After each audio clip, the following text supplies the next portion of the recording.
co-host, Javier Vicuna. and on today's show, we're going to talk about taking actions on our visions. But first, um, Javier, do you want to explain why we're on Zoom? Yeah, so a lot of you probably are like, wait, what? It's back to 2021 when we were all through Zoom throughout the beginning of the year. Well, unfortunately, there was a COVID exposure back where we have our studio at. So I can't actually be at the studio, which really sucks. But it's okay. It's better to be safe than sorry. I've been feeling fine. So hopefully, I don't catch it at all. But yeah, so that's basically why we're through Zoom today. But we're not gonna be switching back to Zoom like this. This should just be a temporary thing. So just want to clear For, that up. for sure. But moving on, let's do an icebreaker question. And the question is, what is your favorite snack to snack on? My favorite snack to snack on are the Trader Joe's puffs. Like they're like corn puffs almost. They're like white cheddar. And you're like Oh, you know which ones I'm talking about? yeah. Hmm. I Yeah. really like snacking on those. I have like an unhealthy obsession with those. I don't know, just as soon as I like get one, it's like one of those snacks where like, okay, I eat it and then I feel like I need to eat more. It's just Hmm. addictive. Yeah. No, I would say for me, it's high chews Ooh, high or chews, okay. gummies because I like to snack on them while like I'm doing homework. Yeah, high chews Yeah. are really good. I really like. I think my favorite. What's your favorite flavor? My favorite flavor for those is apple. The apple Oh, one. I was gonna, yeah, me too. Apple, Yeah, that one's the the best. main one. Okay. So, the reason why we're gonna talk more about taking action on our visions, it's like, we've noticed that we both like went to trips to different places, and so for me personally, I went to Guatemala alone without like my parents, but I was with a friend, and that's something that I took action on. So, um, I can start with my experience Yeah, and going you to went Guatemala. you went Hmm. this year, right, at the beginning of the year.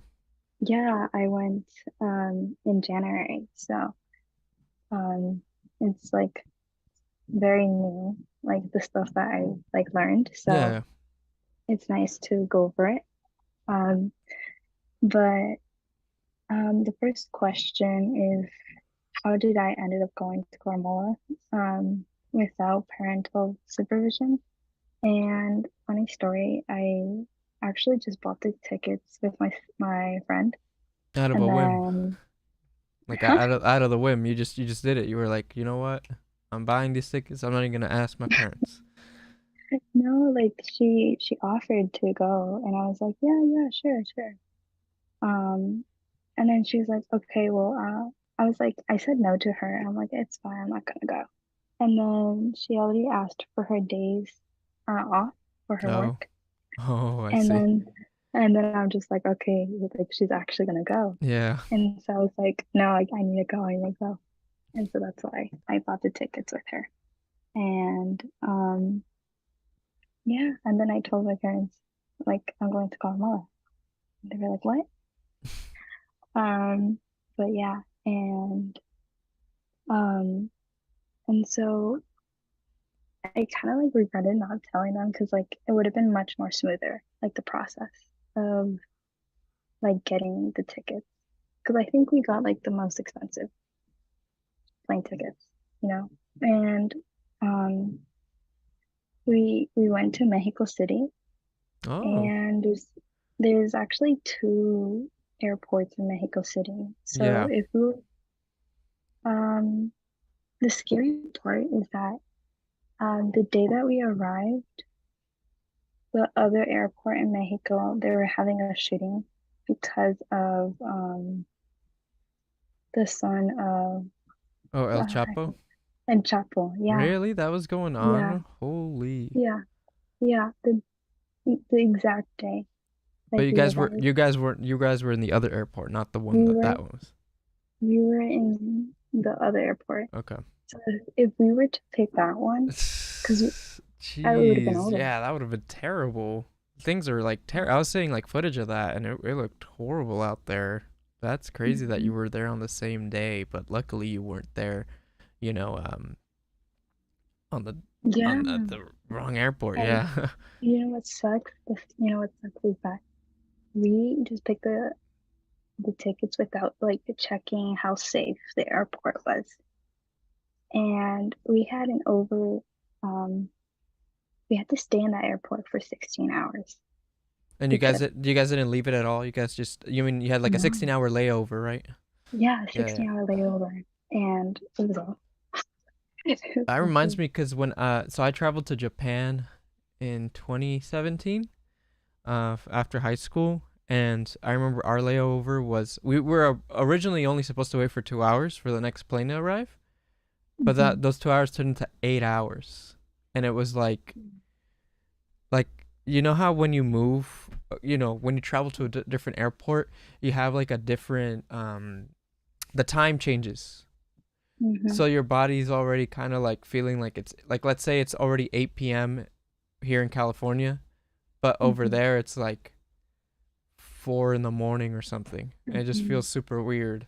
Um, so yeah, there's some really weird layovers. I did not have a good time waiting 8 hours. I was so tired, and I just wanted to sleep. But the Yeah. like the airport chairs are not the most comfy things to sleep on. Yeah. No, I was like, my friend was sleeping on me and I was sleeping on her. We were like taking turns on sleeping. That was rough. 16 hours is no joke. Um, but yeah, that's what I learned. What about you? I don't want to talk about a lot of my information. Let's like split it up. Sure. So for me, I went to Mexico actually back in 2015. I think I was either 15 or 16 years old. No, I was 15, and I think I celebrated some of my birthday over there because I went in the summer. So I went in the summer of And 2015 to mhm, Mexico. That was my first time ever going there. And it's funny that you mentioned that you had your layover at the Mexico City airport because that's where I traveled to directly was Mexico City. So mhm, I've been to the airport before. I don't know which airport it was. I didn't even know there was two airports until you just told me right yeah, now. there is. Um, but the airport that I went was really big. Oh yeah, the one I went to was also really big, but I'm sure both of them are Yeah, big. it's the Yeah. same one. No, Okay. because the other one is smaller. Oh, it's smaller. Okay. Yeah. Yeah, the one I went to, I remember being like a full fledged like big airport. Like Like there um, was restaurants. yes, there were. Yeah. Yeah. Yeah. Okay. Okay. Then Yeah. more than likely, yeah. And the funny thing is, so the area that my dad's side of the family lives at, that's what I went to go visit first. They live pretty close to the airport. They live like 15 minutes away or something like that. Oh, that's good. Yeah, so I didn't have to have that long of a drive back, but I mean, let me know if you felt this too when you were over in Guatemala, like when you arrived. But Hmm. like for me, when I first arrived, I was like, what? Like, I just was out of it. Like I just needed to sleep because I hadn't slept very well at all. So Really? Phew, it's so funny.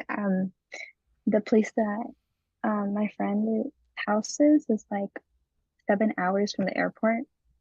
So we had to be in the car for another 7 hours after like being in the bruh, airport what for a the lot of heck? hours. Yeah. But I liked it because like our first stop was getting coconut water Yeah, and then granizadas. And granizadas is like just ice with it depends like different flavors, but it's really good. And so we just enjoyed treats while we were heading home. So it wasn't that bad. yeah. That reminds me that I have a couple friends who've gone to Guatemala as well, and they always tell me that they always ride on like a big bus or something. It's kind of like a bus with like really that fits a bunch of people inside. So yeah, Mm, that's pretty yeah. interesting. Yeah. My friend has taken those buses, but she says it's like dangerous. Yeah, that's what that's what they were. That's what my friends were saying. They're saying like it felt sketchy being there inside Yeah. because it was like bouncing a lot, and there was like again a bunch of people inside the bus, and it wasn't very comfortable. Yeah, and it's so funny because like on the first day, they we met with my friend's uncle, and he has a truck, Yeah. and, and my friend was saying like, "Don't bring your stuff. We're gonna sit in the back." I'm like, "Oh, okay." And then I didn't understand that much, Yeah, yeah, yeah. and I was like, I was bringing my backpack like that, and she's like, "No, we're gonna sit in the back." I'm like, "I know." And then she starts like walking. I mean, she starts getting into the truck, like the Yeah. back of the truck. Uh-huh. And I'm just like, "What are you doing?" She's like, "We're gonna sit here." And I'm just like, "Oh, I forgot." Like in Guatemala, you can stand up in the truck, you know. But they had bars to hold on. I don't know if you've seen those trucks where it has those Oh yeah, I know what you bars. mean. Yeah, yeah, yeah. Hmm. Yeah, they accommodate pretty well there for, and I like riding on the back of a truck. I definitely did that a lot when I was in Mexico. And that Hmm. felt better than being inside the sketchy Yeah. bus. Yeah. Um, No, on the first day, hands down. I mean, even though it's like not that safe, like you just gotta make sure you hold on to yourself, you know. yeah. But it's a nice feeling, like having wind Yeah, being no, thrown oh in your yeah, no, face. it's a super nice feeling, and I'm sure over there in Guatemala it also gets really hot. Hmm. It So does. yeah, it just feels good. But also one thing I want to go back and actually say, the reason I even went to Mexico was because I wanted to go visit my family, which I'd never again, you know, being the son of immigrant parents, it's really hard to. I don't have that much like family here in California, so most of Hmm. my family's still in Mexico. So I really wanted to Hmm. go get educated and educate myself on my roots, where I'm from, where I come from, and I want to be there firsthand where my parents grew up and understand and get to meet my cousins, because I had to talk with my cousins through phone, but it wasn't the same as meeting them in person. So Hmm. for me, it Yeah. was that, and also when I was there, they yeah, we stayed in the area where my parents grew up in Mexico City, but we also went to other pueblitos, like pueblos. Hmm. That's what we call them. Is like just like little towns um Hmm. throughout the outskirts of like the city and like towards more north of Mexico City, and it was really Hmm. really eye opening for me being able to be there, and see Hmm. how the more kind of indigenous communities live in those little towns, because a lot of them speak like different dialects. Um, and I remember like I was just blown away.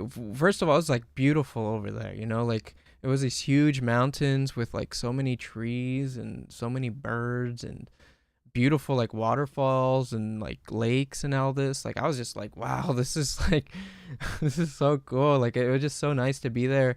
And I got to like well, okay, I wanted to mention that to you too, Annalie. Like when you were there did you get to visit a lot of those little, like, I don't know if Guatemala has like pueblitos like that. I'm sure it does, and I'm sure there's a different name for it, but you know what I'm trying to say here? Yeah. Yeah. Yeah. Yeah. Yeah. I think one of the words that I've learned from like working so much with my mom and my sister, I mean, and my best friend's mom is the word aldea. Have you heard of the word aldea? Andea? Aldea. Aldea with an L? Una aldea. Nandea. Hmm.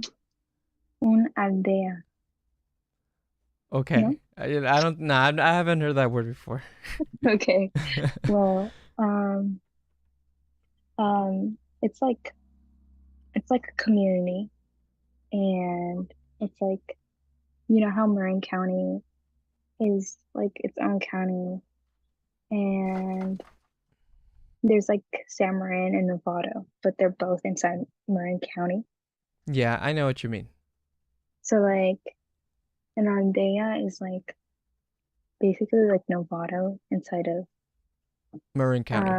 Marin So County. it's like a Yes, city. It's like a town. it's like a town. Yeah, Yeah, it'd be like a basically, town. yeah, Yeah, and a a town. county. Yeah, Yeah, and a county. yeah. And the Right. county in this case would be the part of Guatemala that you went and visited, right? Yes, which is Sololá, Nawala, Sololá, something like that. Uh, But yeah, that's the place where I went, and to just give a vision of because where she lived is very different from where I usually go visit in Guatemala. But it's like I've noticed that her family is very connected. Like her grandma has her house, and then her sister, I mean, her mom's house is right next to her grandma's, and then her grandma's house is next to like all the sons and daughters of the grandma. Does that make Yeah. sense? Yeah, yeah, no, that makes Yeah. so much sense because I remember when I was at again visiting these areas, I did notice like a lot of the families they had like their own houses that were right next to each other, Yeah. which I think is really cool. I mean, imagine that in like I can't even imagine having something like that here in California where like you could afford a Yeah. house for every single part of your family and have. No.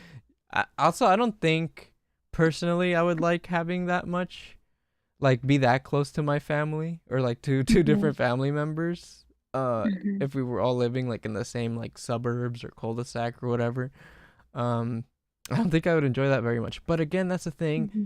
it's very different culturally how people think about family in our native countries, right? Hmm. Because when you think in Yeah. America, the family traditions are very different here, or Americans in general have a very different perspective on how family is like works. But in in our again in our countries, it's so much more like connected and like your family is like basically like another part of you.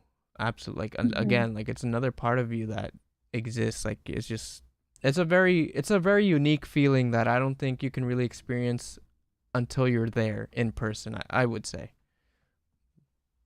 Hmm. Yeah, for sure. I think being in Guatemala, I learned so much. Especially like being appreciative of the stuff that I have here in the US. Because like over there, like yes, you can buy laundry, like a laundry machine, but where we lived, we had to like wash it in the I forgot the name. It's like that one thing La made out of pila. La, yeah, yeah, yeah. la I pila, yeah. something like that. Yeah, I know what you mean. But yeah, we had to like wash it like by hand and like hang it up. Um, and thankfully my friend like did most of the washing. I was like the one cleaning the house and she was doing like the laundry, but it's like hard work to do that. And you have to like wash every day or else it would like build up a lot. Um, but yeah, and also I don't know, did you had warm showers in your place? Yeah, well that's another good thing to mention is that yeah, here in America obviously like we're pretty much used to having warm showers, or if we don't have like a warm shower, then it's like we call up the manager or the landlord to help us out. But a lot of Mm-hmm. the things, like if I wanted to get a warm shower, I needed to let like my family like know in advance so that they could like turn on the heater or something like that, like a generator that makes the water hot. Um or in some cases they just don't have hot water. So I remember I had to take like two cold showers once because we just didn't have any hot water in the area that we were in. And Mm-hmm. that was like a big oof for me. I was like, oh, I do not want to take a cold shower, but I have to because I didn't want to smell terrible the next day. So, Mm-hmm. um, yeah, but it was Yeah. actually kind of nice because also the cold shower kind of worked out because it was so hot during those days Yes, that I exactly. didn't. Yeah. To me, I was like, okay, a cold shower actually doesn't sound. It could be worse. It could be worse. Yeah. Yeah. No, I was like getting adjusted to like taking cold showers and I actually enjoyed like taking cold showers at night because it was so refreshing because it was like warm at night too. And when I came back here, I was like, okay, I'm gonna try to, take cold showers. But when I came back, it was like super cold. I was like, I'm gonna get sick if I keep doing this. So I stopped doing it, but it was really nice, like, to get out of the shower and then like feel the warmth.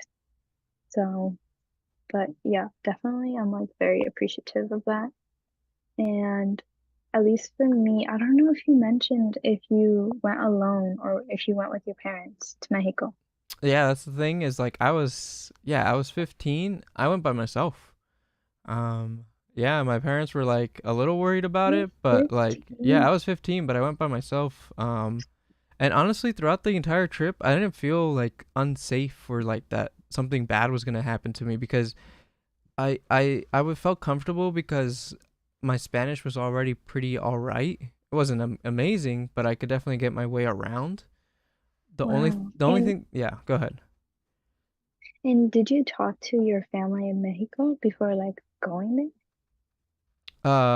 Yeah, I mean, I Oh, called them and we coordinated through Facebook chat.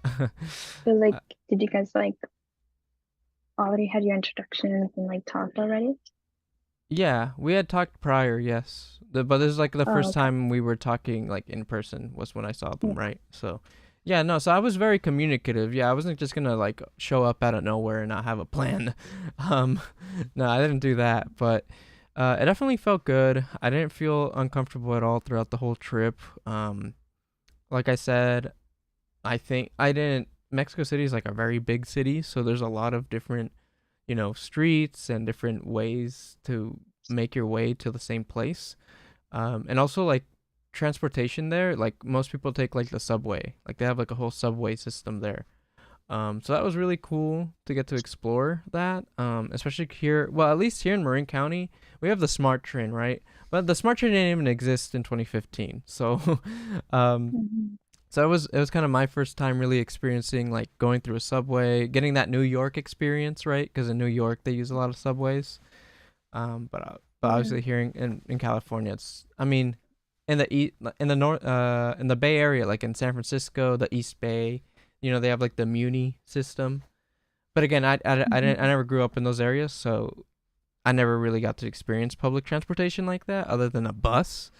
Um, so yeah, that was cool. But what was the modes of transportation over there in Guatemala, and what you think about that? Well, I wanted to first go back to what you said about um like knowing Spanish and you felt comfortable about it. Like for me, I was very appreciative that my parents taught me the manners like that the culture it is in Guatemala. Mm-hmm. Like when you had to like get up from your for the table, you have to say muchas gracias, right? Which Right. is like thank you very much. And you had to like wash the dishes, like and if you didn't cook, you had to wash the dishes and yeah, and just like overall help if they need help. So like that's what I've learned um as well. And then going back to your transportation question, I I had we okay, well, funny enough, we had we had the uncle of my friend take us around. We also had someone who was like the taxi of the grandma of my friend to take us around.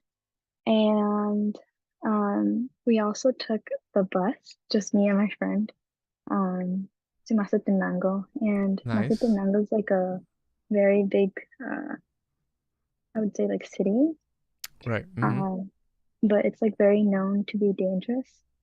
So it was kind of funny, but we took the bus and I was like nervous but also excited because like I got to experience that because a lot of Guatemalans take those, those big buses that they put like loud music and they just like there's like a person hanging like outside Sure. of the Yeah. door. Uh-huh. Yeah, Yeah. yeah, those buses we took. And so um and I got to record it, which was really nice.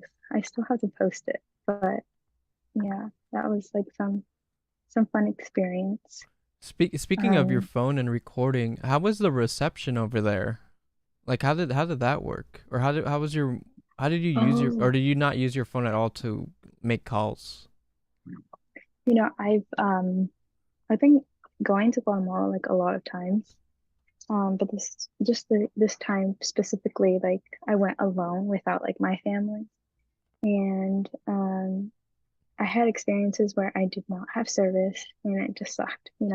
And so I had looked up and have you heard about an eSIM card? A SIM card? Yeah, eSIM. A SIM? No, I don't no. No. Well, you can just like buy it online or an app, Okay. and you go on settings and just install it. Like you don't have to change your chip. Oh, I Have think you done that I've before? heard of that. Yeah, I remember I think I saw something about that when I was looking to travel again recently. Mm-hmm. I think I know what you mean. I think a lot of new phones have that feature now. Yeah. Yeah. So that's what I did, and it worked. So it was it was nice to use that. Oh, and there was one time where me and my friend, like I was with my family and she was with her family, and for some reason I took her charger and I couldn't get a hold of her. Like I didn't know if we were gonna go to meet up at the same location. And so I was like very thankful that my mom literally asked for the phone number of the grandma and her mother because Oh, if yeah. because because if I didn't have that phone number, I wouldn't be able to meet up with her, you know? So Yeah, that would have been an um issue right there. Uh, yeah. yeah, so because like I thought I was gonna always gonna be with my friend, but no. Um so yeah, it's just it's the thing. And Yeah. But yeah. I think overall, like being able to see the different communities over there, when I went to Mexico, and you can let me know too if you feel this way, but like Hmm. for me, seeing being it made me very grateful for what I have back at home. And it Hmm. made me realize like how hard my parents had to fight in order to make it through the border and come and give Hmm. me a better life here in America. Because there are a lot of aspects there that I saw that were just like, dang, it actually kind of sucks to live here if you're Yeah. like not prepared or not ready or not given the best like financial situation. Like it's really hard. At least from what I saw when I was there, it just made me Hmm. realize like I definitely want to keep helping people out. And keeping my my goals catered towards the community here, especially for people of lower income, because I experience low income all the time here in Marin already because it's such a rich county. But Yeah. even more so over there, you get to really see the effects of poverty on communities, and that to me is Hmm. very eye opening. Yeah. I like how you mentioned that because when we go to like Guatemala, Mexico City, like we get the outsider perspective because we're there to travel. But Yeah. if we were there to like live, like that would have been a different story. Right. Um, for me, I've noticed that like even though I was like traveling a lot, I was also like cleaning and cooking, and I was like observing the aunt of my friend, and I've noticed like she doesn't go to work, she just stays home, takes care of the kids, and then cooks and cleans, and takes you know she also had another baby, so like she was like full hands, and I'm just like at least for me, like Mhm. that's just that's like one of the traditions, I guess, like in Guatemala of like the woman. And for me, I just felt like that was not for me. You know what I'm saying? Like, That I was like lifestyle. Yeah. that lifestyle. I think education is like a privilege, and Yes. Yes. Thank you for mentioning that. That's so important. Yeah. yeah, and I just realized like how much power it takes, um, just like to learn. And I think that's one of the sacrifices my parents did so I can have an education. So that was an eye opening to just like work harder. Um, but yeah, that's just yeah. Absolutely.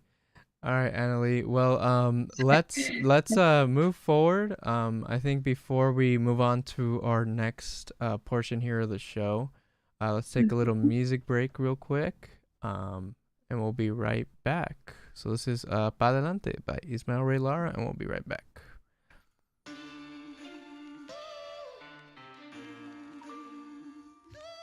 This society try to crush my spirit, pero my chicano so don't fall. I'm 100 with it, mi gente dice al 100, puro pa' adelante, pa' atrás a más que ese hueco en vivo y atrás. Vamos, vamos, pa' adelante, vamos, vamos, pa' adelante, vamos, vamos, pa' adelante, vamos, vamos, yeah. So who's the victor? You Roman silver, the 30 coins of Judas. I matched their gold, abundance of wealth with them who never told. I'm the mind alliance, youngest defiance, storm of stars and all the science. Duality the serpent, don't misinterpret. I'm fine wisdom, age in the temple of the serpent. I'm the flaminess of what chorus poems, wisdom that hits the soul. Nobility, we still support these hard to fight every day. We born to prove victory, not to feign decay.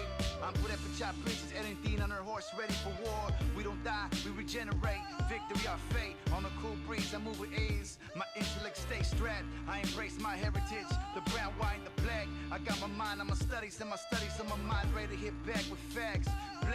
Blackjack. So what's the meaning? Historical victory from the beginning.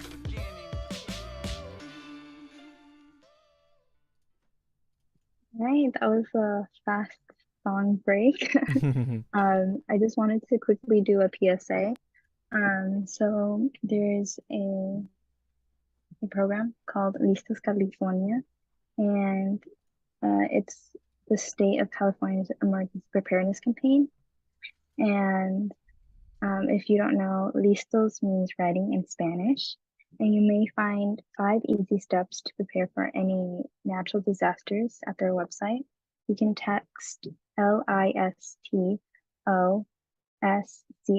which is just listos CA for California. And then text that to 72345. Again, 72345. To receive tips in English or Spanish on how to prepare for natural disasters. You'll receive 1 tip per day at the time of your choice over the course of 1 week. So if you're interested, you can text Listos CA to 72345. There's another announcement about open mic event. We had one last month. Now we're having one in March 24th, Friday from 6 to 8 p.m. This will be at the Multicultural Center of Marin, which is located at 709 Fifth Avenue, San Rafael, California, 94901. All the performances, there are PG-13 are welcome, such as slam, poetry, music, comedy, and etc. There will be free pizza, and you can DM us on Instagram if you would like more details. And people are free to sign up on the day of the event. So we hope to see you guys there. And then it's all you, Javier. Well, thank you, Annalie. So yeah, speaking of the open mic, we actually wanted to take the second half of the show to actually talk about our first open mic. Because as Annalie mentioned, we had our first open mic last month. And it was great. You know, I had a really, really great time. Organizing that event, especially with my co-host for that, David Calderon. I really gotta shout him out. You know, he's been on the show before, but he's been such a great help in making that process more. So again, this is just a start to that. But I just wanted to talk, about like how that came to be, right? So for me, going back to what I learned, on my trip to Mexico, and then as I learned that I really like media, education, right, is such a big privilege. And just like education, so is technology. And all these like computers and music programs, like just so many talented people here. I've had this conversation with David so many times where we know so many people who are so good at what they do, right? Like in terms of like art, like they could be great at art, they could be great at acting, they could be great at singing, but so many of them are limited by money because of not being able to buy recording equipment or not being able to practice at home even. Like imagine that. Like imagine someone who lives in a home where, it's a small apartment, they don't have that much space, and they can't make that much noise inside the room. So how are they supposed to practice, right? Other than having other outside areas to go to.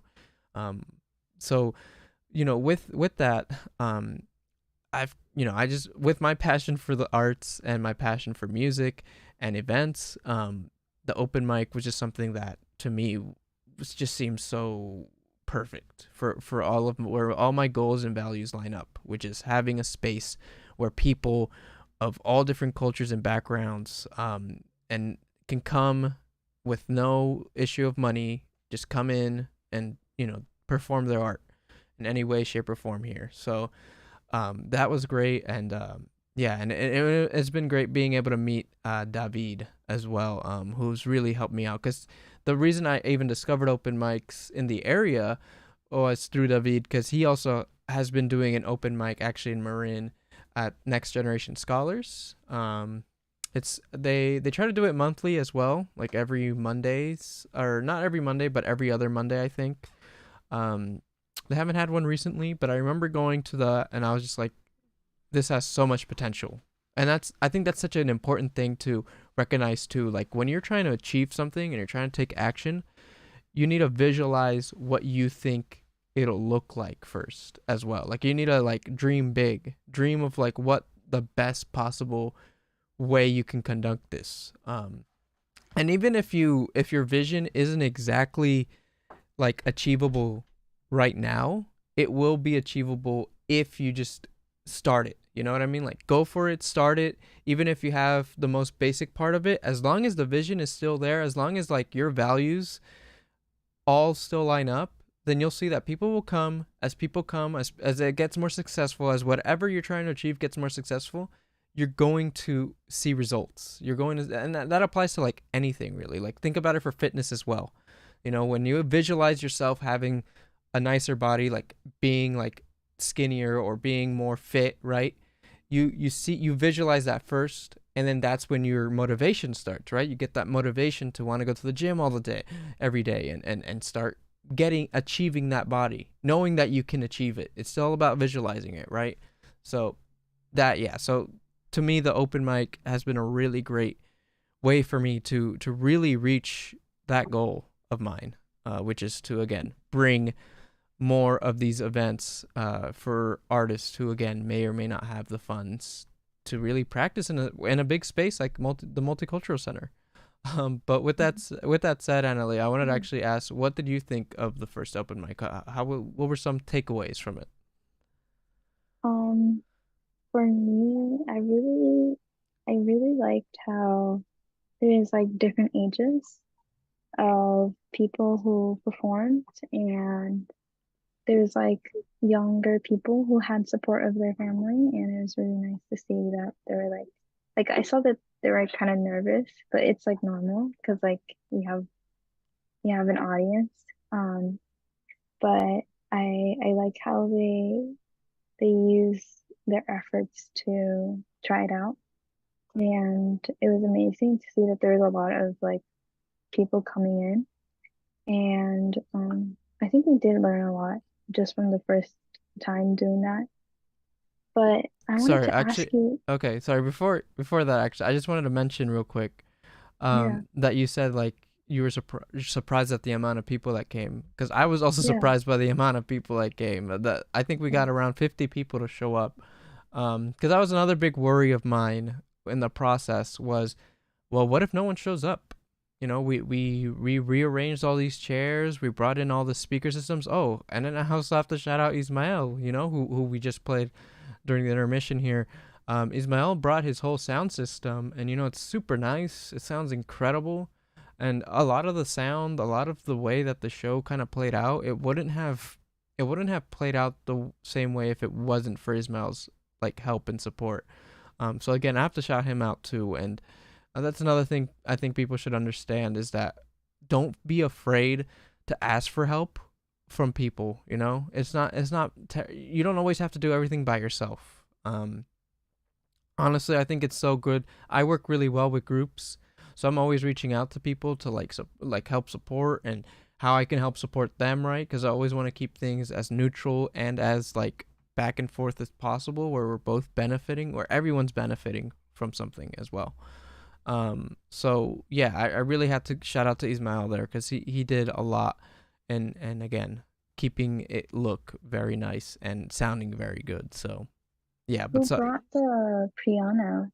yeah, so that's the other thing. So we had Mm. a piano set out on the stage, or in the front of them building, and for that we literally got, so that's David's piano. It's and the funny thing about that piano is that he didn't have a piano stand for it, but me and David went the same day to Bananas at Large and got a piano stand, just because we were like, what if someone wants to play piano? We might as well have that option there. And David was already like, no, like thinking like, hey, like I've been wanting to buy the stand anyways, so let's just do it now. And so we went and we got the stand, we set it up, and we didn't really get that much time to test out the piano. So when someone did go up and do the piano part, there were some hiccups here and there, but that was okay because they still had a really great time. They had a lot of fun. And at the end of the day, that's what matters most to me.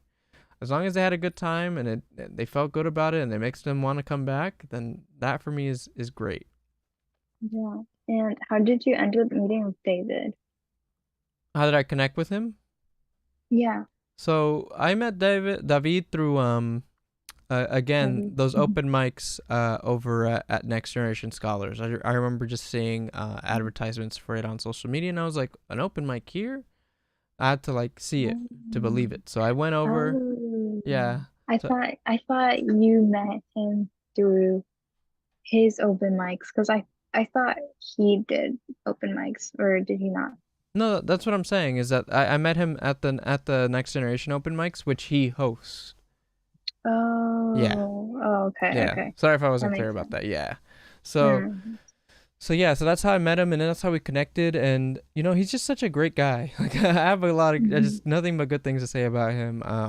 I'm really grateful to have him as a co-host for this event. Because a lot of it, again, I don't know, it's a lot to do for one person. I'll tell you that. Yeah, So no, projects take a lot of time, but how long did it take for you guys to plan out the open mic? for us, it took about a month. It took a month. We had a month because we had to go and talk with the executive director of MCM first and make sure that it was even okay to use the space. And they were all right with it, and they said like, all right, we want to start this like next month. Can we? And they're like, yeah, go for it this month. And I'm like, oh wow, okay, that was quick. So we took advantage of the time and we planned every week, and we just did a lot of outreach as well. Just sending out, like, I had to go for outreach, I had to go to schools. I went to SR. And again, shout out to the staff at SR. They're really great for approving like the flyers for us and being able to distribute that, because we did have a couple of San Rafael High School students there, so that was really cool to see that. So yeah. That's really cool. Did you have to email them, like the San Rafael High School? Yeah, so the good thing is that when I was at San Rafael High School, I had a pretty good relationship with most of the staff there, like most of the staff in the office. So when I always feel really comfortable just emailing them because they know who I am very well. So yeah, it was pretty easy. Like I emailed them, I just set up a date for me to like just explain the event to them and bring some flyers, Hmm. and they were all on board for it. So it was a really smooth process for me on that end. Oh, that's nice. And what were some things you had to consider when you first planned the event? Yeah, so like when I was first planning the event, I had to really consider like, okay, how many chairs do we need? How many people are expected to be at the first one? I was expecting at least 30 people or something like that. So with that, I had to also make sure that I had enough food for everyone, because that's the big thing. Is like also there's free pizza. So as in like, well, how many pizzas do I have to order in order for everyone to have at least 2 pieces of pizza? Um, so I had to do the math for that. And it was a little like what is it? It was a struggle to get those pizzas on the day of, because we actually we were trying to pay for it, but since it was like a high amount, like it was a lot of pizzas and it was a pretty big amount, our bank was actually stopping us from buying the pizzas because they thought that we were being like prank called or something, because I guess that's an issue now where like banks get immediately notified if someone's sending too many pizzas to your house or something. Um, So Interesting. yeah, so it's kind of tough because we had to talk with the bank and then like let them know like yes, this is literally all the pizzas that it's for us. We approved this, so it was kind of a struggle, but we made it happen. So Oh, and that was on the same day you guys ordered the pizzas? yeah, yeah. Hmm, So it was interesting. kind of worrying, but you know, I mean, what'd you think of the pizza? What'd you think about the? Did you get a chance to Mm. like talk with anyone there, like outside of from the performers at all? Um, no, honestly, that's bad. I didn't. I mean, I saw them, and it looked like most of them were from the students from Ismail. So it's like they were like very chill with Ismail, and they really liked his performance. But there's like a lot of good, talented people there, so it was really cool to see them. And I think one of them that I liked was the poem from this woman. Oh, from Melly, Melanie, Melly, Melly. Melly. Yeah, Yeah, that's one of yeah, it was David's really friends. nice. Yeah, Yeah. And yeah, I really liked how she performed it. Um, and it just like gave me different vibes than just like someone who reads it out loud. If that makes sense. yeah. Like David did some slam poetry or just some spoken poetry. Sorry, not slam. Spoken poetry as well as Melly, right? And they're both just very Mhm. talented when it comes to like writing.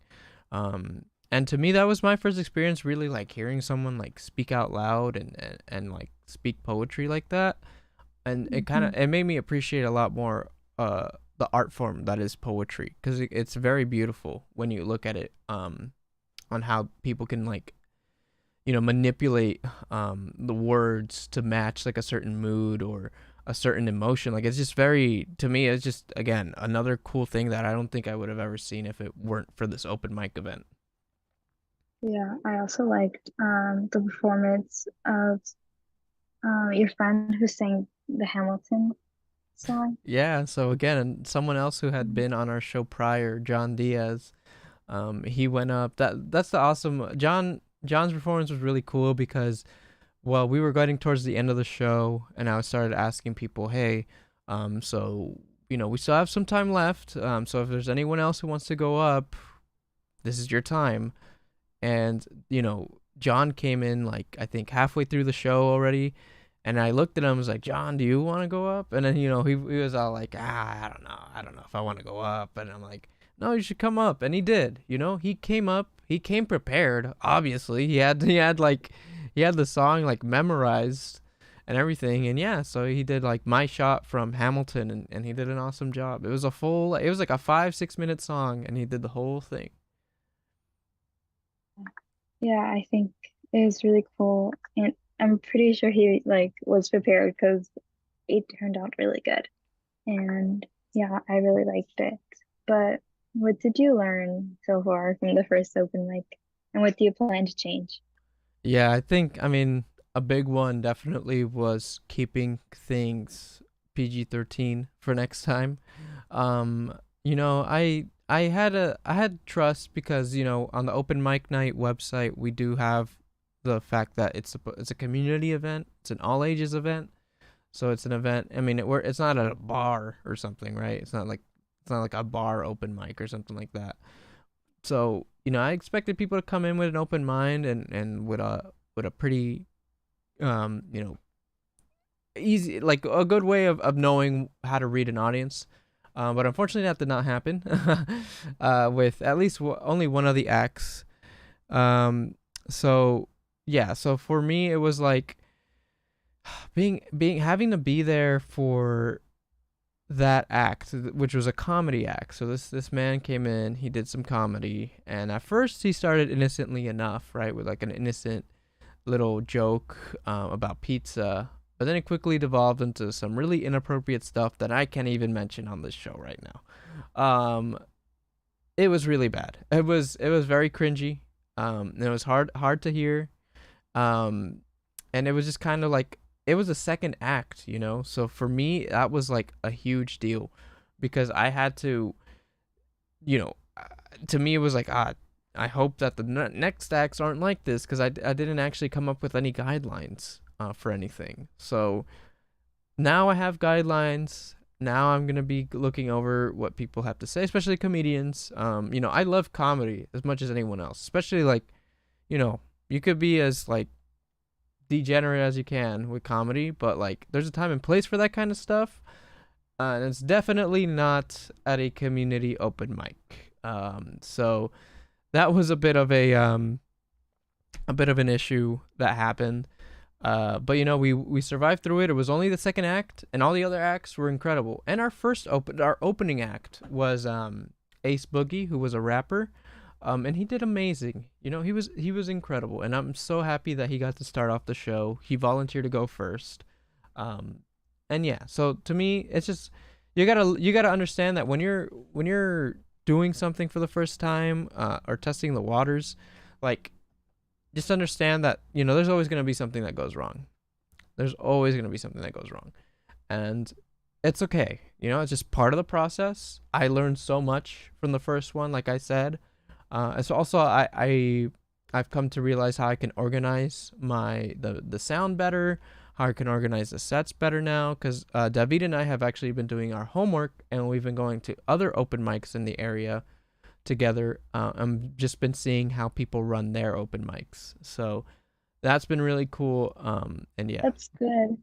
Um, I've noticed that at least for me, like I'm trying to do a like not a similar project, but like a project that Tay will be hosting soon. And I've noticed that they give advice of to look around, see how people are doing theirs, because I think you learn a lot from it.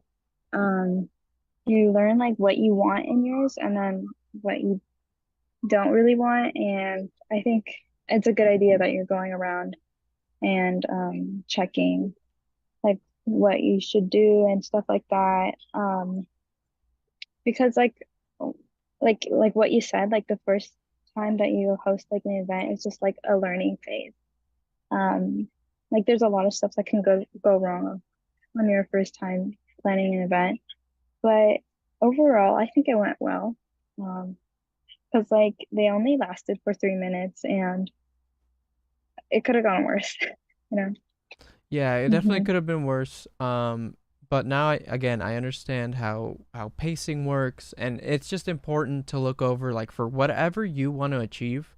It's good to look at what's already been achieved or what's already around, like related to what you want to do, and just kind of like take notes on what's already successful, and then see how you can, you know, again, put your own spin on it while also learning on how you can achieve that same level of success. Because yeah, no, it's important. It's important to learn from others. As well. You don't want to close any doors. You don't want to. You want to open more doors than close doors. When it comes to wanting to reach success. So, yeah, that's a really Yeah. good point. I think at least for me, I don't think that you should like shy away from like doing stuff like this just because like there's certain things that might not go right or the way that you want it to go. But like I think just taking action is like the first step that can lead you to something better. And I think that's like one of the things to do, like just do it, you know? But yeah, But what's I would say that. Yeah, yeah, absolutely, and thank you for mentioning that. Mhm. But yeah, like I said, I'm super excited for our next one. Like I said, it's next week, next Friday, which is crazy. It's already coming up. Time's been going by so fast this month. I can't believe it. Yeah. Um, Are you gonna order pizza again? Like, are you gonna change it up, the different pizzas that we had? yeah, Was it all, it's definitely not gonna be extreme pizza again. I'll tell you that. uh, why? Did you guys not like it? No, it was just it was there's better options out there. So Hmm. don't expect extreme pizza again. You know, there'll be Okay. a different pizza. And then hopefully down the Um, line, you know, one thing that I hope to achieve as well is that maybe we could find someone in the community who is into who's like a caterer or has like a or is trying to sell food for their family or something to make money. It'd be cool to That would have be a good idea. yeah, it'd be cool for them to come and just sell some food. Yeah, That small businesses yeah, and like stuff. small Yeah. business. I think that could be really cool. But again, there's a lot of like legal things that I have to figure out to see how Mm, possible that is. But that's kind of another thing that I think would be really cool to just achieve, and have because mm-hmm. again it's a community event. It benefits everyone, and I think it'd be Yeah. really cool to have some local businesses who don't have like a storefront, to come Mm-hmm. and sell some of their food over at the center. So I think that'd be really cool. Um, yeah. Yeah. That's kind of Or what like, another idea. yeah, or like having like fruit. I think that would be cool. Okay. I'll And bring some snacks. fruit. Yeah, we can look into fruits and snacks. I think someone brought like did you see there was a string someone brought string cheese? I saw that. Yeah. Yeah, Are you not a fan? no, I like Sounds string like you're cheese. not a fan. No, I like string cheese. I just was not expecting someone to just bring string cheese. That was just an unexpectation. Maybe, Yeah. maybe, maybe they love string cheese and want to share their love for For string string cheese. cheese. Yeah. I mean, I hadn't had string cheese since like elementary school. Mm, I mean, it's yeah, like me a too. it's like a typical like cafeteria food that you can get. I think also in high school and middle school, but again, I remember it most fondly in elementary school. But thank you to whoever that was who donated that string cheese because I mean that's food. Um, and yeah, but Yeah, sorry. I've noticed that like one of the things I did not mention to you was that um like the water, the filter, oh yes, the one like it ran out of water, so like we had to like refill oh it. Hmm. oh, so that ran And out I quick. Okay, and I think it would have been easier if we had like maybe it's not safe for the good and for the environment to have water bottles, but like maybe like keep an eye on the water tank or yeah, the what I'm saying? that's good to know. Because yeah, because I only noticed because the girl Neely, you said Melly, Melly, she was the one who let me know that it was empty. So um yeah, I just noticed that. So okay, well yeah, that's good to know. Yeah, that's good to know for next time. Again, yeah, it's just about how much we can afford at the time as well as what budget we have. So hopefully, as these open mics get more popular, we'll be able to provide, all sorts of different things. That's just the whole thing. We're just starting. We're just growing. But yeah, that's good to know for the water next time. I'll make sure that it's nice and yeah, filled up. no, no, I think um it's just um well, I was like totally fine like filling it up. So like I don't think that's something for you to worry. I think like that's kind of like part of like being a staff there, you know? Um, but I totally enjoyed it and I think there is so much potential in it, you know? Absolutely. And I think, like I said, Um, if I just put my mind into things and you put your mind into things of what you want to achieve, then and mhm. visualize it, then just go for it, Start taking action, start looking into ways of making it happen instead of just letting it be a dream. So for me, it's just I as soon Okay. as they told me that yes, I took advantage of that yes. I said, "Okay, you're giving me a month to plan this out. I'm going to do everything I can in this month to make it the best that I can." And that's how I felt. So, Yeah, I think I wanted to add that the thing with action, it just takes one step because after one step, you find another step another step. and then Absolutely. another Yeah, step. And exactly. it just keeps building up and you'll end up with a lot of work, but like then it will lead you up to that vision that you're looking for. So Absolutely. so But that's all the time it's we got. definitely it's Yeah. definitely possible. Mhm. Hmm. All right. Any last words Uh before we finish? just that just I encourage you all to just go for it. Take that risk. It's always a risk to take a action sometimes, but you know what? It's a risk worth taking. So, just go for it. Yeah, and don't be afraid to hear no, because um there might be a lot of no's, but you just need one yes to like Absolutely. continue. Yeah. So yeah, that's all for now. Yeah, so we'll see you all next week, hopefully in the studio next week. All right. All Take right, care, you take guys. care, guys.